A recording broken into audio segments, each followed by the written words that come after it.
माधवी को जो है गालव क्या करता है, अयोध्या के नरेश राजा हर्षेश्वर को जो है वहां सौंपता है। देखिए धर्म ग्रंथों में ही लिखा है कि जो स्त्री है वह पृथ्वी के समान है, मतलब धरती के, पृथ्वी माँ मतलब क्या है, धरती। अभी तो सारे राजपाट तो त्याग कर वहां आश्रम में आकर रहने लगा है, एक सामान्य आश्रमवासी बनकर रहने लगा है, मगर क्या है फिर भी जो है उसमें वो जो यश की जो लालसा है वह कम नहीं हुई।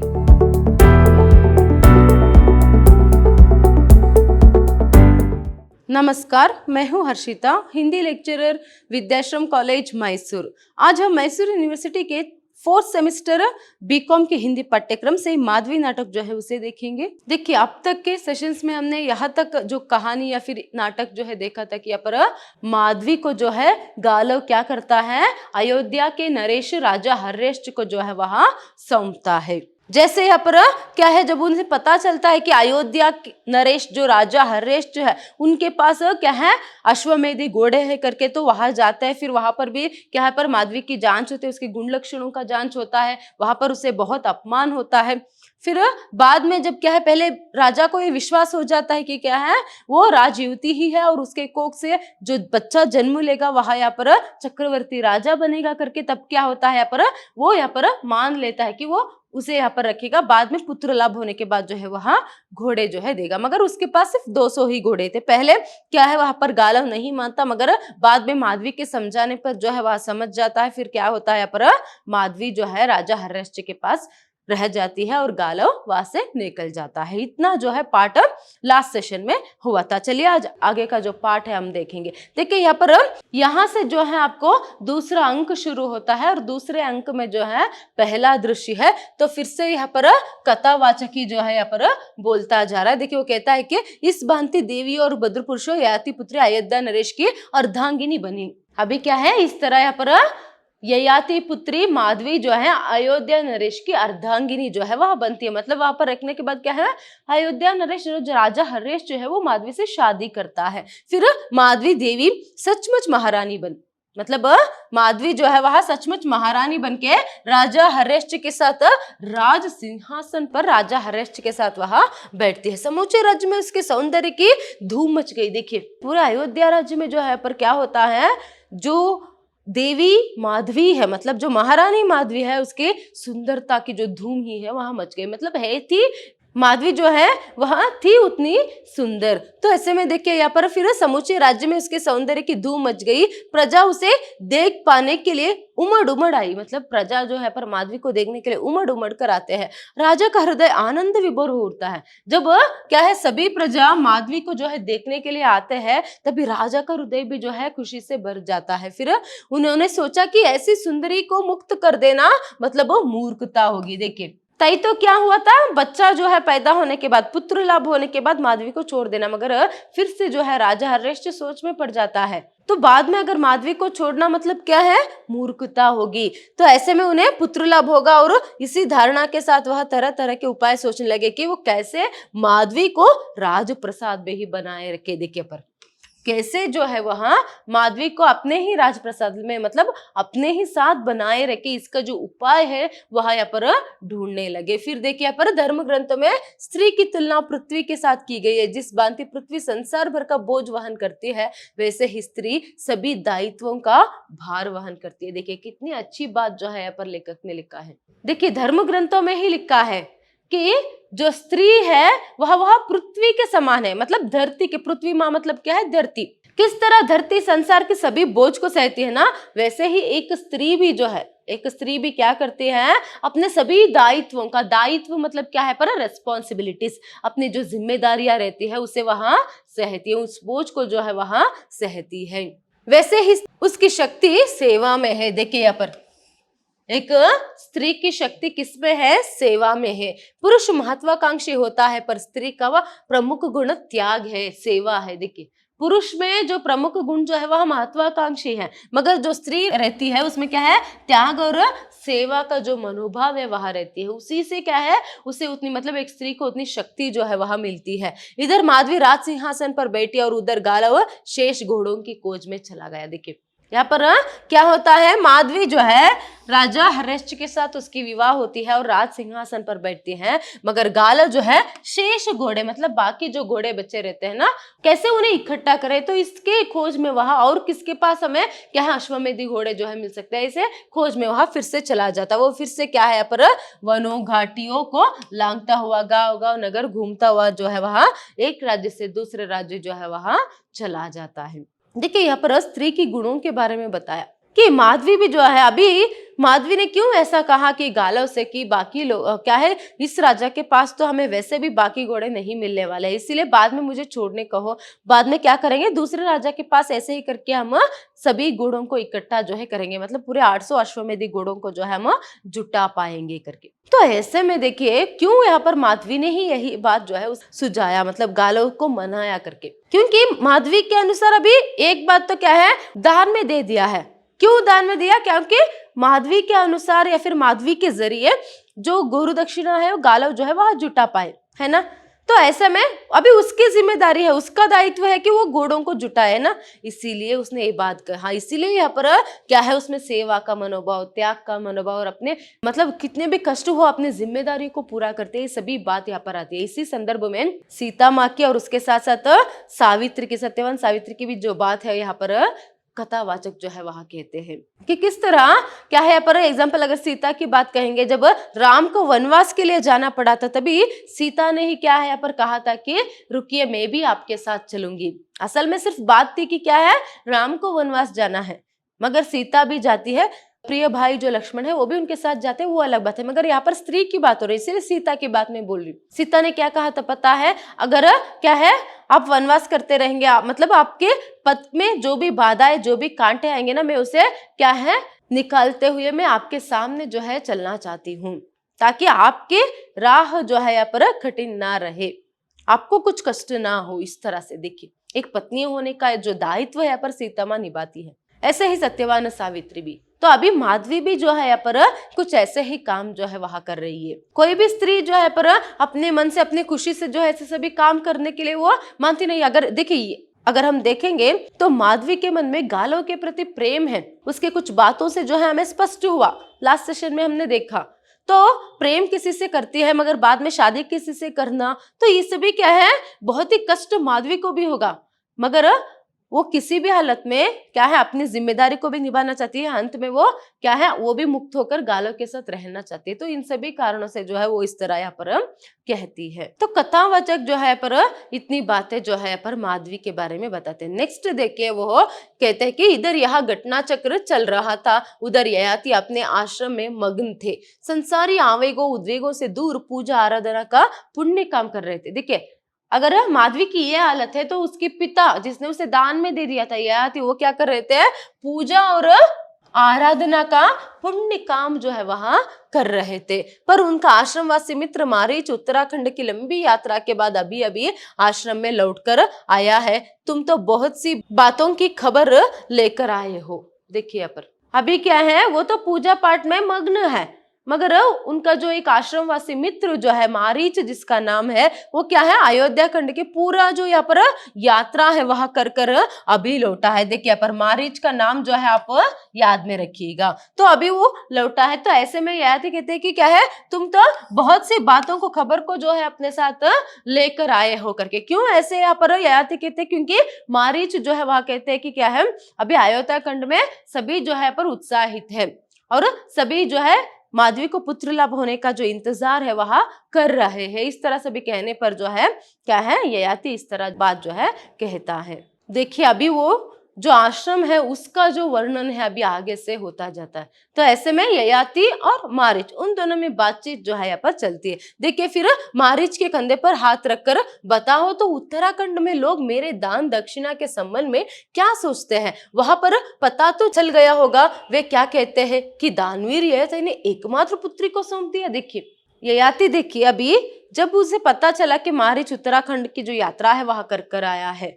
और वह पुत्र लाभ की क्या है पर उत्सव की तैयारियां जो है करने के लिए इंतजार कर रहे हैं, सभी लोग वहां पर क्या है प्रसन्न है, खुशी में है। तो इस तरह से भी बताने के बाद क्या है वो यहाँ पर पूछ रहे कि क्या है, पहले मारीच के कंधे पर हाथ रखते हैं, फिर पूछते हैं कि बताओ उत्तराखंड में लोग मेरे दान दक्षिणा के बारे में क्या बात करते हैं। अभी तक तो तुम्हें पता चल गया होगा ना कि क्या है वहां पर लोग क्या बातचीत जो है मेरे दान के बारे में कहते हैं करके। देखिए यहाँ पर अभी शायद ही वो कहते होंगे कि दानवीर ययाति ने अपनी एकमात्र पुत्री को सौंप दिया, अपनी एकमात्र पुत्री को सौंप दिया, इस तरह सभी मेरी तारीफ करते होंगे ना, इस तरह जो है यहाँ पर ययाति पूछता है। उसने पहले अपनी बेटी के बारे में नहीं पूछा, देख सकते हो आप यहाँ पर क्या है, ययाति ने अपनी पुत्री की जानकारी वहां कैसी है, उसकी कुशलता के बारे में सभी कुछ भी एक बात भी उसने नहीं पूछा, उसने सीधा यहाँ पर अपनी दान के बारे में पूछा। तो यहीं पर हमें पता चलता है कि ययाति में क्या है यहाँ पर प्रसिद्धि पाने की, यश पाने की कितनी इच्छा थी, लालसा थी। अभी तो सारे राजपाट तो त्याग कर वहां आश्रम में आकर रहने लगा है, एक सामान्य आश्रमवासी बनकर रहने लगा है, मगर क्या है फिर भी जो है उसमें वो जो यश की जो लालसा है वह कम नहीं हुई। शायद इसी यश की लालसा के कारण ही तो शायद क्या है पर ययाति ने अपनी पुत्री माधवी को जो है दान में दिया। फिर अभी भी वो अपनी पुत्री के बारे में नहीं पूछ रहा है, अपनी यश के बारे में, लोग मेरे बारे में क्या बात कर रहे हैं, मेरी तारीफ किस तरह कर रहे हैं, इसकी चिंता है उसे। मतलब उसमें यश की लालसा है, उससे क्या है अपनी पुत्री से भी बढ़कर अपने लिए यश है, ये एक स्वार्थ बुद्धि जो है यहाँ पर हम ययाति में देख सकते हैं। नेक्स्ट देखिए यहाँ पर ययाति, लोग यह भी कहते होंगे कि राजपाट त्यागने के बाद भी दानवीर ययाति ने अपना हाथ नहीं खींचा, क्यों? क्या अभी भी दानी राजा कर्ण से मेरी तुलना की जाती है या राजा कर्ण को लोग भूल गए हैं? देखिए अभी जो मैंने पढ़ा उसमें तो और भी स्पष्ट हो जाता है कि उसे यश की कितनी लालसा है करके, इच्छा नहीं, यश की उसे लालसा है। देखिए इसीलिए कहा कि क्या है, शायद ये भी कहते होंगे ना क्या है, उसने पर दानवीर ययाति ने अपना हाथ नहीं खींचा, मतलब क्या है राजपाट त्यागने के बाद भी उसने अपने हाथ जो है दान देने से नहीं खींचा, वो अभी भी दान देता है। क्यों? अभी भी मेरी जो क्या है तुलना है वो कर्ण के साथ की जाती है क्या? देखिए हम दान, ये जो शब्द सुनते ही पहले दानवीर कर्ण करके क्या है सबके दिमाग में आती है, तो इसीलिए वो व्यंग्य करते हुए क्या अभी भी सिर्फ दानवीर कर्ण के साथ मेरा नाम जो है यहाँ पर बताया जाता है, या फिर कर्ण को भूल गए, मेरे दान के सामने इस तरह से भी अपनी प्रतिष्ठा खुद जो है यहाँ पर बढ़ाने की कोशिश जो है यहाँ पर ययाति करता है। तभी मारीच देखिए यहाँ पर क्या कहता है, राजा कर्ण की चर्चा तो बहुत कम सुनने में आती है महाराज, बस आपके नाम के स्वर ही चारों ओर गूंजते हैं।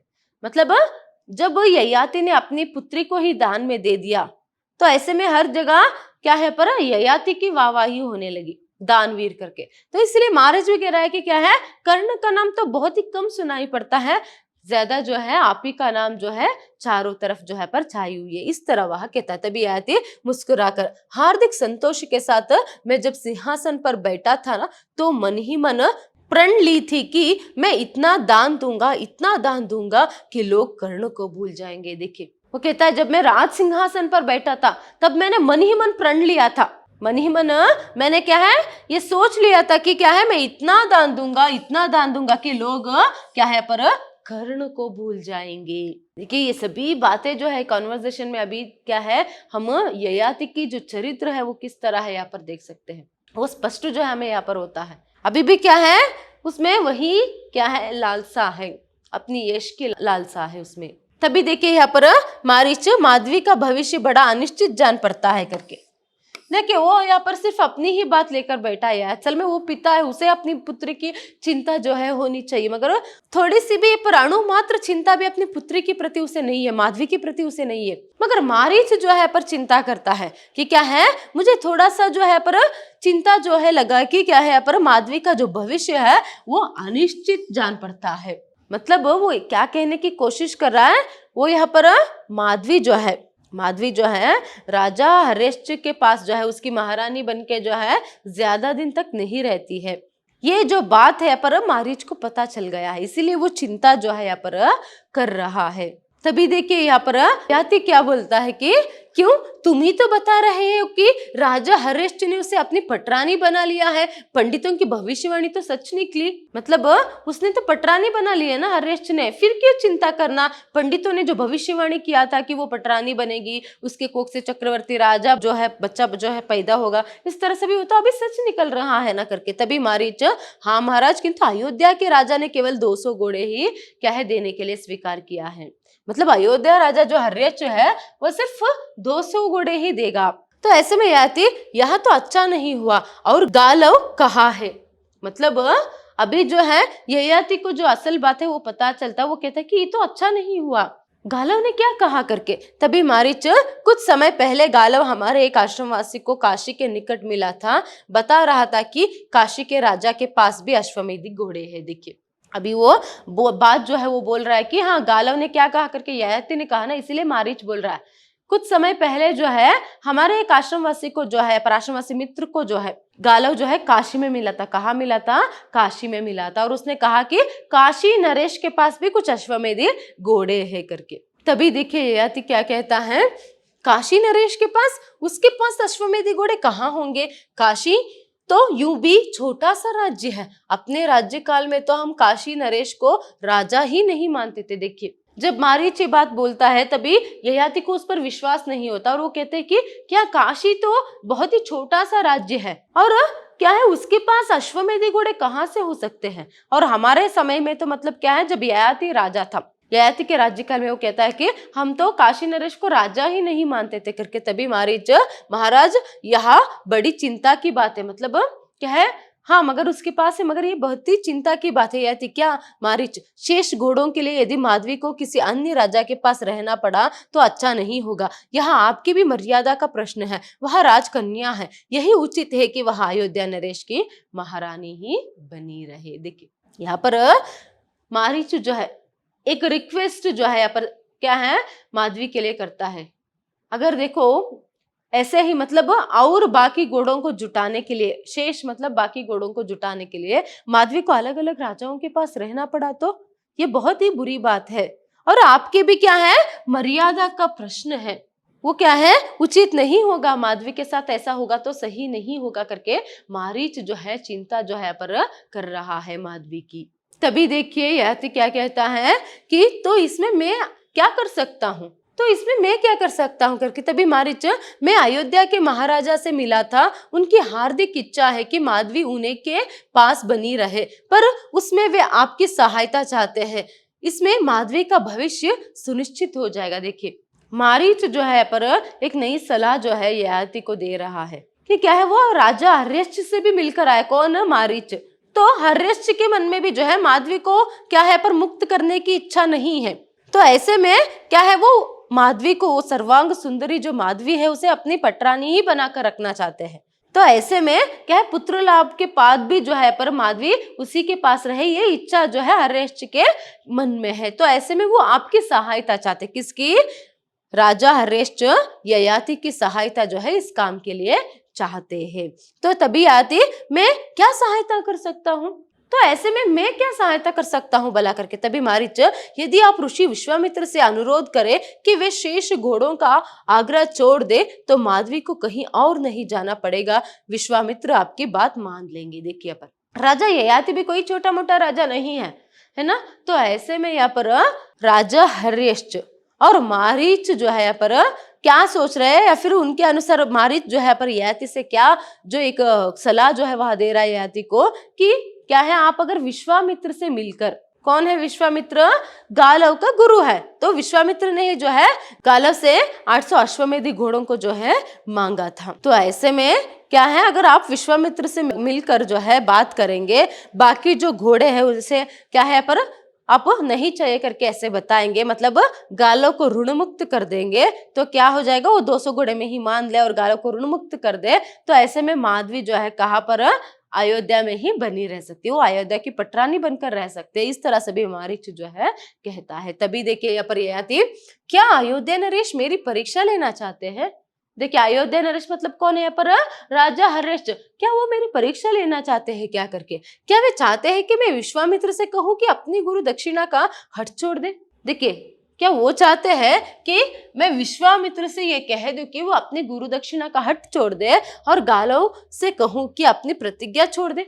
और गालव से अपनी प्रतिज्ञा मतलब वो क्या है पर उसने जो प्रॉमिस किया था, मतलब अपने गुरु को जो वचन दिया था कि आप जो मांगोगे मैं वो दूंगा करके, तो उसे भूलने के लिए मैं कह दूं क्या फिर, ताकि ययाति की बेटी पटरानी बन सके? मतलब ययाति की बेटी मतलब कौन है यहाँ पर? माधवी जो है वह पटरानी बन सके। क्या अयोध्या नरेश चाहते हैं कि देश भर में मेरे नाम पर कीचा पोता जाए? वे चाहते हैं मैं उनके सुख के लिए अपने कर्म से गिर जाऊं। देखिए अभी ययाति जो है कैसे जो है वह बात कर रहा है करके, वो कह रहा है कि क्या यहाँ पर मैं स्वार्थी बन जाऊं, और क्या है देखो ययाति ने क्या किया पर दान में तो दे दिया, मगर बाद में क्या है अपनी बेटी के प्रलोभन में पड़कर उसने क्या किया, उसकी बेटी जो है पटरानी ही बनकर रहा है। ऐसे स्वार्थ में पड़कर क्या है वो विश्वामित्र के सामने गिड़गिड़ाया, या फिर क्या है गालों को जो है यहाँ पर उसके प्रतिज्ञा को भूलने के लिए कह दिया। ऐसे क्या है मुझ पर जो है कीचड़ क्या है यहाँ पर लगे, इस तरह चाहते हैं क्या आप लोग करके यहाँ पर ययाति जो है पूछता है। तभी देखिए मारीच इसमें माधवी का हित है महाराज। देखिए मारीच सिर्फ एक ही कारण से ये बात जो है बोल रहा है कि ताकि माधवी को अलग अलग राजाओं के साथ रहना ना पड़े। और ऐसे में ययाति देखिए कैसे बोल रहा है, उसे माधवी से भी ज्यादा जो है अभी भी अपनी यश के बारे में, अपनी प्रतिष्ठा के बारे में ही क्या है उसे चिंता है। तो ऐसे में वो बोलता है कि क्या है मैं तो ऐसा करूंगा, तो मैं अगर विश्वामित्र के पास जाऊंगा तो मुझ पर कीचड़ उतर लग जाएगा, इस तरह से भी करके। तभी क्या है मारीच कहता है मगर क्या है इसमें माधवी का ही भलाई है करके। तभी देखिए ययाति मारीच तुम्हें माधवी की बहुत चिंता है, वो प्रश्न कर रहा है मारीच से कि तुम्हें चिंता है माधवी की करके। तभी मारीच माधवी मेरी आंखों के सामने खेलकर बड़ी हुई है। देखिए माधवी जो है वह मेरे आंखों के सामने खेलकर बड़ी हुई है, मेरे पुत्री समान है, तो ऐसे में तो मैं उसे ऐसे कष्ट में कैसे देख सकता हूँ, इस तरह जो है पर मारीच बोल रहा है। देखिए मारीच यहाँ पर असली जो पिता है वह नहीं है, मगर फिर भी वो क्या है माधवी के बारे में इतना चिंता जो है कर रहा है, मगर ययाति जो है उसे तो सिर्फ अपनी यश की ही चिंता लगी है। तभी देखिए ययाति यहाँ पर क्या कहता है कि माधवी निश्चय ही किसी राजा की पटरानी बनेगी, पर मारीच यदि माधवी किसी राजा की महारानी नहीं भी बन पाई तो मैं उसका स्वयंवर रचाऊंगा, यही इसी आश्रम में देश भर के राजाओं राजकुमारों को आमंत्रित करूंगा। माधवी जिसे चाहे अपना वर चुन ले, समस्त आर्यवर्ता जान जाएगा कि ययाति राजपाट त्याग देने के बाद भी हर बात में सबसे आगे है। ययाति का आश्रम अभी भी उसकी राजधानी के समान है। देखिए यहाँ पर जब मारीच ने कहा कि अगर आप ऐसे करेंगे मतलब क्या है विश्वामित्र के पास जाएंगे तो क्या हो जाएगा, रिक्वेस्ट करेंगे तो अगर वो क्या है वो अगर अपना हट छोड़कर जो है 200 घोड़े में ही अपनी गुरुदक्षिणा पूरा समझे तो क्या हो सकता है यहाँ पर माधवी एक ही राजा के साथ बनी रहेगी। तो ऐसे में यहाँ पर ययाति जो है उसमें भी अपना यहाँ पर जो हार है वो देख रहा है, मतलब उसकी अपयश हो जाएगी। तो इसीलिए वो यहाँ पर क्या कह रहा है फिर से, कोई बात नहीं अगर वो पटरानी नहीं बनी रही तो ऐसे में वो किसी भी राजा की तो पटरानी बनेगी ना, अगर फिर भी नहीं मतलब वो किसी मतलब मारीच ने कहा था ना अलग अलग राजाओं के पास उसे रहना पड़ेगा करके। तभी देखिए एक ययाति एक पिता होने के कारण या फिर एक पिता होने के बावजूद वो किस तरह बात कर रहा है कि क्या है ठीक है कोई बात नहीं, ऐसे में तो अगर क्या है वो उतने राजाओं में जितने भी राजाओं के पास उसे रहना पड़ेगा उतने राजाओं में किसी की तो पटरानी वो बन जाएगी ना। अगर नहीं भी बनेगी तो क्या करूंगा मैं यहीं पर इसी आश्रम में उसके जो यहाँ पर स्वयंवर जो है वह रचाऊंगा, इसी आश्रम में रचाऊंगा। क्या है यहाँ पर मैं देश देशांतर के जो राज्य राजांतर के जो राजाएं हैं उन्हें यहाँ पर बुलाऊंगा। चाहे माधवी किसे भी चाहे अपना वर स्वीकार कर सकती है, चुन सकती है। तभी भी लोग क्या कहेंगे कि आश्रमवासी बनने के बावजूद भी राजा ययाति जो है किसी में भी क्या है पर वह पीछे नहीं है, हर एक बात में वह आगे है। फिर से ऐसे ही क्या है पर मेरी तारीफ होगी, इस तरह से जो है वो सभी लोग मुझे फिर से याद करेंगे या फिर याद रखेंगे, इस तरह से भी जो है यहाँ पर वो बात कर रहा है। तो अभी भी इन बातों में भी हमें यही पता चलता है कि क्या है ययाति को सिर्फ और सिर्फ अपनी प्रतिष्ठा की चिंता है, या फिर प्रतिष्ठा जो है वही इंपॉर्टेंट है, उसे सिर्फ अपनी यश इंपॉर्टेंट है कि लोग कहे कि हाँ ययाति महान है, वह दानवीर है, ऐसे लोग उसकी तारीफ करें, सिर्फ क्या है उसकी जो चिंता है उसे लगी है उतना ही।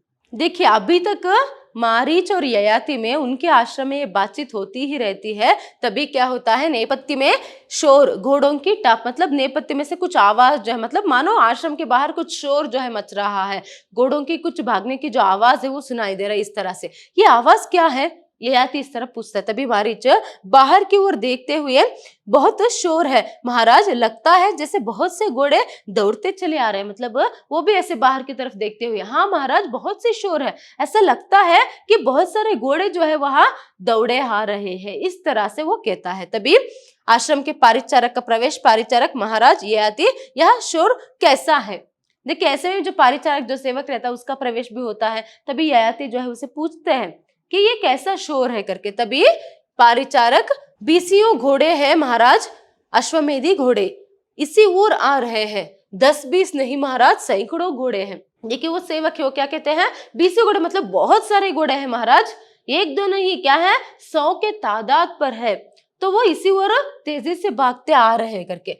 एक आश्रमवासी का प्रवेश हाफ रहा है, तो ऐसे में क्या है, और एक आश्रमवासी का भी प्रवेश वहां पर होता है जो हाफ रहा है। तो ऐसे में ययाति किसके घोड़े हैं, कहाँ जा रहे हैं। देखिए ययाति क्या कहता है, किसके घोड़े हैं, कहाँ जा रहे हैं। तभी आश्रमवासी, अश्वमेधी घोड़े हैं महाराज, अयोध्या से आ रहे हैं, ऋषि विश्वामित्र के आश्रम की ओर ले जा रहे हैं। देखिए पर शायद अभी आपको समझ में आ गया होगा, वो क्या कहता है, वो अश्वमेधी घोड़े हैं और महाराजा जो है वह अयोध्या से आ रहे हैं, ऋषि विश्वामित्र के आश्रम की ओर जो है उन्हें ले जा रहा है। मतलब क्यों यहाँ पर अयोध्या से, मतलब राजा हर्षवर्धन ने वो घोड़े दिए हैं, तो सैकड़ों के तादाद पर मतलब क्या है, वो 200 घोड़े हैं।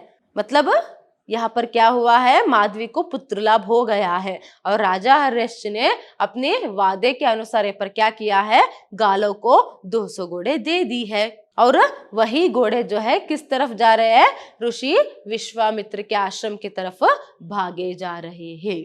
तभी देखिए यहाँ पर ययाति, ओ तो इसका मतलब हुआ, मतलब इसका मतलब क्या हुआ, मारीच कि माधवी देवी को पुत्र लाभ हुआ है और अयोध्या नरेश ने अपने वचनानुसार 200 घोड़े दिए हैं। अभी भी समय है महाराज, विश्वामित्र से गालों को ऋण मुक्त करवाइए, माधवी अयोध्या नरेश के पास ही बनी रहेगी, उन्हीं की महारानी बनेगी। देखिए मारीच कह रहा है कि इसका मतलब क्या है, अभी माधवी को पुत्र लाभ हो गया है और वचनानुसार हर्षवर्धन ने क्या किया, 200 घोड़े गालों को दे दी है।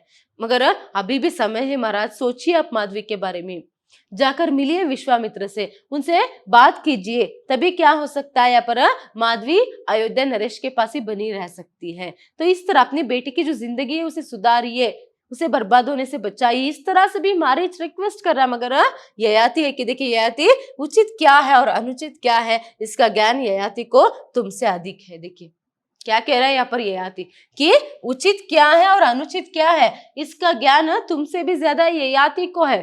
देखिए यहाँ पर ययाति बार बार वो ययाति इस तरह कह रहा है कि उसमें ईगो ज्यादा है, यहाँ पर स्पष्ट हो जाता है। मैं करके जो अहंकार है और अपनी यश की जो लालसा है बहुत ही ज्यादा है, यहाँ पर स्पष्ट जो है हमें हो जाता है इस सीन में। यहाँ पर बोल रहा है कि मुझे पता है सही क्या है, उचित मतलब सही, अनुचित मतलब गलत क्या है, मुझे सब कुछ अच्छे से पता है। मुझे मानो वो कह रहा है कि तुमसे जानने की जरूरत नहीं है और मुझे कुछ मत समझा, ऐसे वो बोल रहा है। तभी इस बात को सुनकर क्या है, यहाँ पर मारीच भी चुप हो जाता है। तभी उसका प्रस्थान होता है और उसके बाद पर्दा भी गिरता है। इसका मतलब क्या है, यहाँ पर दूसरे अंक में जो पहला दृश्य है यहाँ पर समाप्त होता है।